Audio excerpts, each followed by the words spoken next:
Elə bil indi rekord olur bu. Bugün Köroğlu'nun kitabından bir nağıl oxuyacağım.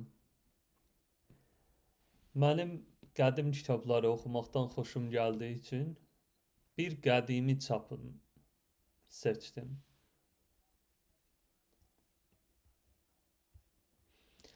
Görək nə deyir. Bu kitab Atropat kitabçısındandır. Şəhər parkının qabağı Xəyyam xiyabanı. Etimad Müqəddəm küçəsi. Nə zaman çap olubdu? Baxaq görək. Himmət Əlizadə toplayıbdı. Onu deyir. Sonra da Koroğlu və Koroğlunun İstanbul səfəri. Mən əvvəl qisməti oxuyum Koroğlunu. Ondan sonra vaxt olsa Koroğlunun İstanbul səfərində oxuyaraq. Kitabın əsli versiyonu 1941-də Bakıda çap olubdu Azərnəşrdən. Ayin Əfəndiyev tərəfindən. Tamam. Gördüyünüz kimi biraz qədimi imladır. Ona görə daha cəzzabdır. Görək oxuya biləcək ya yox. Köroğlunun öz adı Roşən idi. Atasının adı Əli. Əli var dövləti ilə məşhur olan Həsənxanın ilxıçısı idi. Burada Əli dediyi əslində Alıdır. Ona görə mən səy eləyəcəm bundan bir yana Alı oxuyam. Alı neçə illər Həsənxana ilxi otarmışdı. Onun qapısında ömrünü, gününü çürüdüb saqqalını ağartmışdı. Alı bir gün ilxını dərya qırağına aparmışdı. Atlar dəryanın qırağında bir otlaqda otlayırdı. Alı bir də gördü, dəryadan iki at çıxdı. Atlar gəldilər, ilxıda iki madyan bastılar. Sonra qayıdıb dəryaya girdilər. Bundan 3 ay keçdi. Madyanların hərəsi bir qulan doğdu. Qulanlar böyüyüb bir yaşar oldu. Bir gün Həsənxanın evinə bir paşa dostu qonaq gəlmişdi. Həsənxan dostu paşaya yaxşı qonaqlıq elədi. Keyfini, halını soruşdu. Paşa Həsənxana çox razılıq elədi. Xanlığını, dövlət malını bəyəndi. Söhbət arasında dedi: Həsənxan, eşitmişəm sənin qəşəng cins atların var. Gəldim ilxından 2 aygırlıq at aparam. Həsənxan ilxıçısı Alını yanına çağırıb dedi: Paşa üçün 2 aygırlıq at tutturacağım. Sabah ilxını çölə aparma. Qoca Alı dərya atlarının balalarını aygırlığa layiq gördü. O başdan qalxıb dərya atlarının balalarını tutdu. Xalxalda mıxa bağladı. Qalan atları yığıb çölə ötürdü. Sabah açıldı. Həsənxan qonağı paşa ilə qalxıb ilxının olduğu yerə gəldi. Paşa gördü, xalxalda 2 qulan bağlanıb. Bildi ki, Həsənxanın ona peşkəş çəkdiyi atlar bulardır. Dedi: Həsənxan, mənə demişdilər sənin ayğır olası yaxşı atların var. Bunlar nəyə lazımdır? Belə ələngələr mənim özümdə də çoxdur. Paşanın sözü Həsənxana bərk dəydi. Üzünü Alıya tutub dedi: Mən sənə deməmişdimmi, at tutturacağım. İlxını saxla, niyə saxlamamısan? Alı dedi: Xan sağ olsun, mən atları otdan qoymaq istəmədim.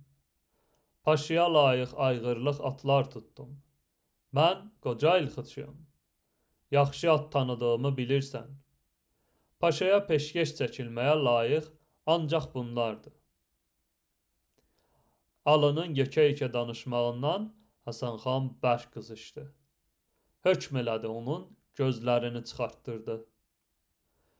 Özünə də dedi, mənim qapımdan çıx get. Həsən xan zülmünə tutulub, işıqlı dünyaya həsrət qalan qoca alı dedi, Həsən xan, insana dünyanın hər naz nemətindən yaxşı olanı gözdür. Sən məni ondan elədin. Ömrümün cavan çağlarından bu qoca bəxtimə kimi sənə qulluq elədim. Qədr qiymət vermədik. Bir paşanın xatirinə məni kör elədin. Orada iştibah elədim. Qədr qiymət vermədin. Bir paşanın xatirinə məni kör elədin. İndi heç olmasa bu iki arıq qulanı ver mənə. Həsən xan qulanları alının yədəyinə verdirdi. Həsən xan qulanları alının yədəyinə verdirdi. Kör alı tapdana atlar da yədəyində gəldi öz qapısına çıxdı. İçərdən oğlu Roşanı çağırdı. Roşan səsə qapıya çıxdı. Atasını al qana bulanmış gördü. Nədən bu hala düşdüyünü ondan xəbər aldı. Alı dedi, oğul, ömrümün əvvəlindən axirinə qədər Həsən xana qulluq elədim. Əvəzində gözlərimi çıxartdırdı. İndi biz burada qala bilmərik. Atları çək, mənim də əlimdən tut gedək. Roşan atasının əlindən tutdu. Atları çəkdi. Oradan yola düşdülər. Axşama qədər yol getdilər. Axşam bir çay qırağına çatdılar. Alı kişi oğlundan gəldikləri yeri xəbər aldı. Roşan dedi, ata, bura çay qırağıdır. Hər tərəf ağaclıq, otluq bir yerdir. Qoca alı dedi, oğul, burada yurt salmaq olmaz.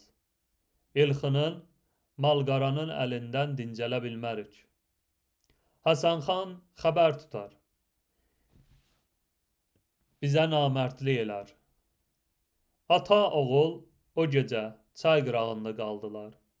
Sabah açıldı, qalxıb yola düşdülər. O günü yol getdilər. Axşam bir düzəngaha çatdılar. Alı oranın nə cür çöl olduğunu soruşdu. Roşan dedi, ata, bura ucu bucağı görünməyən bir düzəngahdır. Qoca alı dedi, burada da qalmaq olmaz. Orada at minən burada düşər karvanların ayağı altında qalarıq. Orada at minən burada düşər. Karvanların ayağı altında qalarıq. Ata, oğul o gecəni burada keçirtdilər. Sabah açıldı. Yenə qalxıb yola düşdülər. Getdilər. Bir uca dağın belinə çatdılar. Qoca alı dedi, oğul, Roşan, bura necə yerdir? Roşan dedi, bura hər tərəfi sıldırım qayalıq, çənli, çiskinli bir dağ belidir. Alı dedi, oğul, mən axtardığım bir yer elə buradır. Əsl yurt salmalı bu çənli beldir. İndi özümüz olmağa bir olacaq. Atlar salınmağa bir töylətik.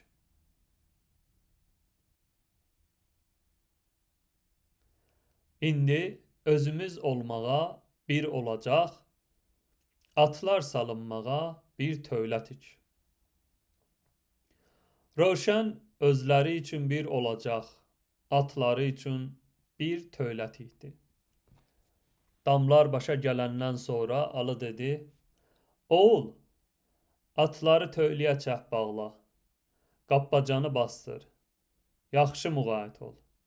gözlə. Atların üstünə heç yerdən işıq düşməsin.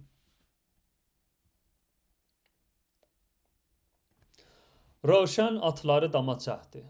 Atasının dediyi kimi yaxşı qulluq eləməyə başladı. Bundan bir xeyli vaxt keçdi. Bir gün Alı dedi: "Oğul, Rövşən, məni atların yanına apar." Rövşən atasının əlindən tutub tövləyə apardı. Qoca ilxıçı o uzun, caydaq, çəkmə sağırlı, nazik ortanı Dorata yanaşdı.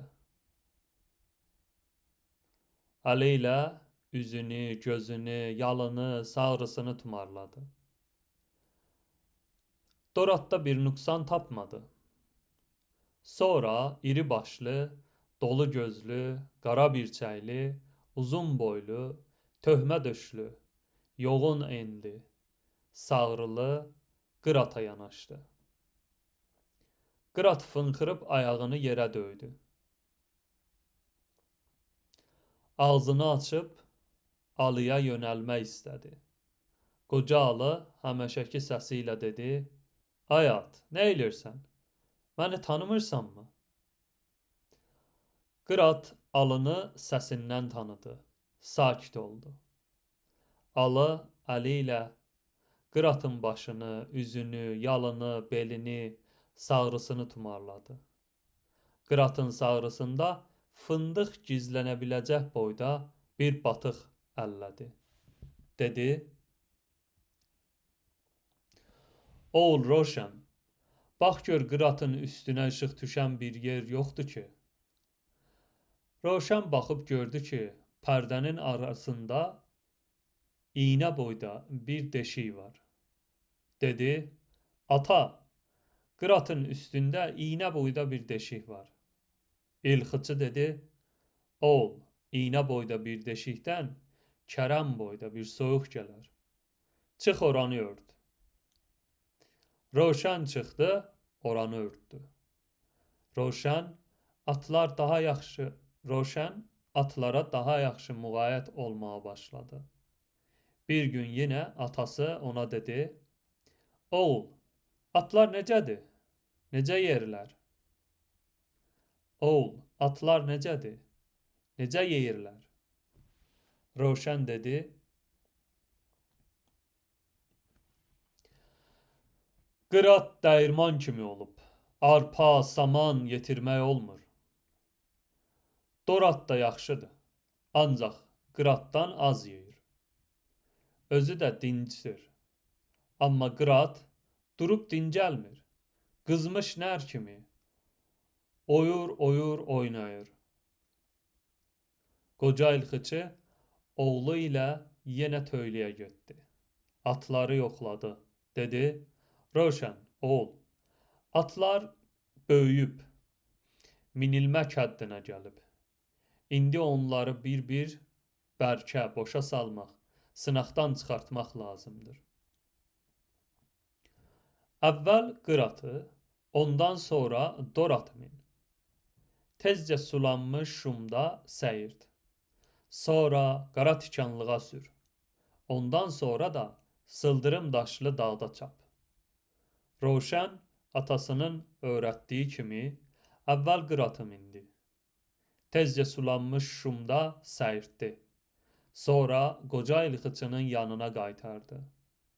Qoca ilxıçı Qıratın burnunu tutdu. Ürəyinə qulaq asdı. Dırnaqlarını yoxladı. Qırat burnunu sıxanda heç öskürmədi. Sinəsi tüyüşmədi. Dırnaqlarında bir qırıq da palçıq tapılmadı. Rövşən bu dəfə Doratı mindi. Tezcə sulanmış şuma sürdü. Səyirtdi, sonra ilxıçının yanına qaytardı. Qoca ilxıçı Doratın da ürəyinə qulaq asdı. Burnunu tutdu, sıxdı. Qoca ilxıçı Doratın da ürəyinə qulaq asdı. Burnunu tutub sıxdı. Dırnağını yoxladı.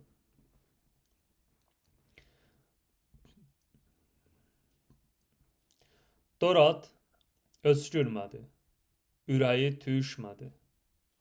Ancaq dırnağının bir yerində bir qırıq palçıq tapıldı. Roşan qıratı bu dəfə minib qara tikanlığa şığandırdı. Qırat qara tikanlığı yarıb çıxdı. Süzüb ilxıçının yanına dayandı.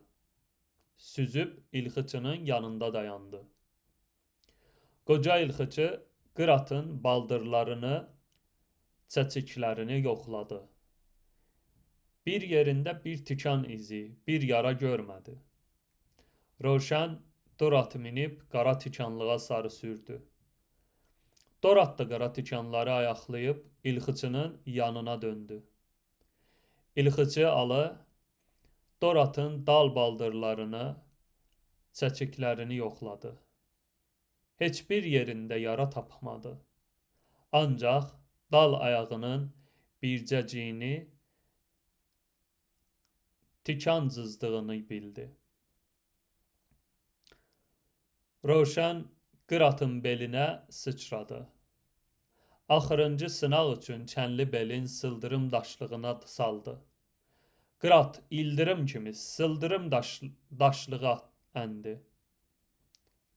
Qırat ildırım kimi sıldırım daşlığı əndi. Nə büdrədi, nə sərpildi. Roşanın altında qızıl quş kimi uçdu. Gəldi qoca ilxıçının bərabərində dayandı. Roşan son sınaq üçün Doratı mindi. Çənlibelin sıldırım daşlığında çapmağa başladı. Dorat da sıldırım yendi. Qoca alı dedi: "Oğul Roşan, qırat sınaqdan çox yaxşı çıxdı. İstədiyim kimi məni sövündürdü. Dorat da yaxşı çıxdı. Əmək itirmədi. Ancaq qırata tay ola bilməz. Qıratın bərabəri çərx altında tapılmaz. Qorxulu səfərlərə, düşmən üstünə, qalaları almağa həmişə qıratı min, get. Qırat səni çox dardan, qomarğalamadan, ölümdən qurtarar. Qıratla sənin adın aləmə yayılar. Qıratın qədrini yaxşı bil. Onu candan əziz saxla." Bundan bir xeyli vaxt keçdi. Bir gün ilxıçı alı dedi: "Oğul, Qırat da, Dorat da böyüdü. Sınaqdan çıxdı. İndi Həsənxandan qisas almaq vaxtı çatıb. Çək atları yəhərlə. Minək Həsənxanın üstünə gedək." Roşan şeşpər götürdü. Qalxan astı, qılınc bağladı. Çəkdi atları yəhərlədi. Qoca alı Dorata, özü də Qırata mindi. Sürüb gəldilər. Həsənxanın imarətinə çatdılar.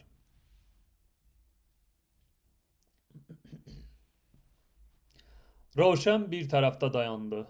Qoca alı Doratı imarətin qabağına çapdı. Həsənxan çağırdı. Həsənxanı çağırdı. Həsənxan imarətdən eşiyə çıxdı. Hündür bir atın üstündə gözlərini çıxartdığı qoca alını gördü.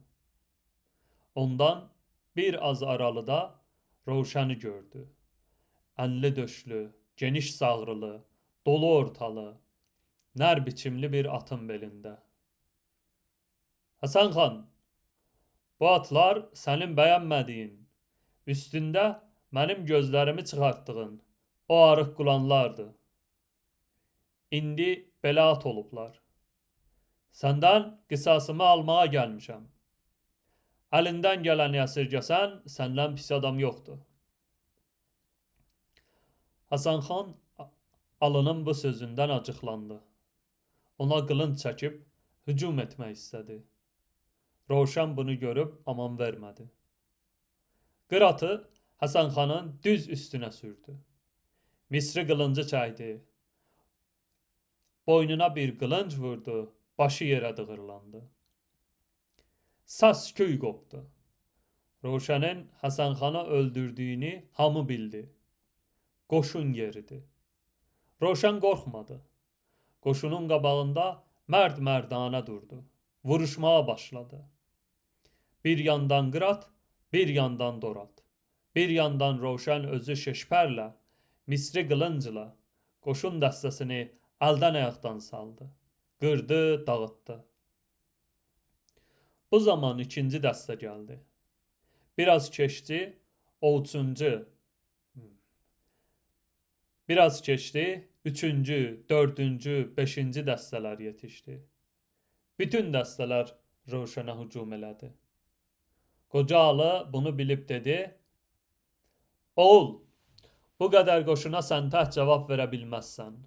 Axırda ya öldürərlər, ya tutarlar. Sür atları. Özümüzü qoşundan salamat qurtaraq. Roşan əvvəl atasının sözünə baxmadı. Misri qılıncla dərya qoşuna hücum elədi. Başlar kəsdi, qollar qırdı, bədənlər yerə saldı. Mərd-mərdanə meydanda dayandı. Çox igidliklər göstərdi. Çox igidliklər göstərdi. Sonra gördü, bu qədər qoşunun qabağında tək dayanmaq olmayacaq. Axırda əlacısız qalıb, atası ilə bərabər davadan əl çəkəsi oldu. Atları sürdülər, üz çölə qoydular. Qoşun onların dalınca düşdü.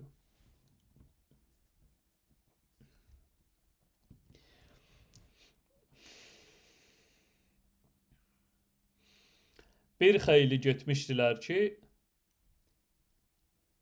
bir də Roşan Qıratın başını çəkdi. Döndü, geri baxdı. Gördü bir dəstə kəhər atlı qoşun ildırım kimi dallarınca gəlir. Dedi: Ata, bir dəstə kəhər atlı yetir ha yetirdir. Alı dedi: Oğul, ağızlarını sulanmış şuma sal. Roşan atları şuma saldı.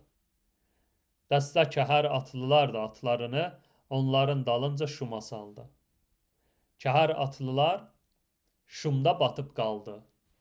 Roşan atası ilə çıxıb getdi. Biraz getmişdilər ki, bir də Roşan Qıratın yügənini çəkdi. Dönüb geri baxdı. Gördü bir dəstə qara atlı çapdırmış budur gəlir. Dedi: Ata, bir dəstə qara atlı yetir ha yetirdir. Qocalı dedi: Oğul, ağızlarını qara tikanlığa sal. Roşan atları qara tikanlığa sürdü. Qara atlılar da atlarını onların dalınca səyirtdilər. Qara tikanlıq qara atların baldırlarını qızıl qana boyadı. Atlar axsıyıb qaldı. Roşan və atası qara tikanlıqdan çıxıb uzaqlaşdılar. Biraz getmişdilər ki, bir də Roşan Qıratın cilovunu dartdı. Geri baxdı. Gördü bir dəstə ağ atlı onları haxla-haxdadır. Dedi: Ata, bir dəstə ağ atlı budur yetir ha yetirdir. Qocalı dedi: Oğul, ağızlarını daşlığa sal.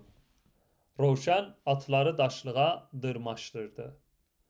Ağ atlılar da onların dalınca atlarını daşlığa sürdülər. Sıldırım daşlıqlardan çıxa bilməyib qaldılar. Roşan, Qocalı atları səyirdib daşlıqları qalxıb getdilər. Daha onların dallarınca cürət eləyib gələn olmadı. Qıratı, Doratı çapdılar. Çənli belə çıxdılar.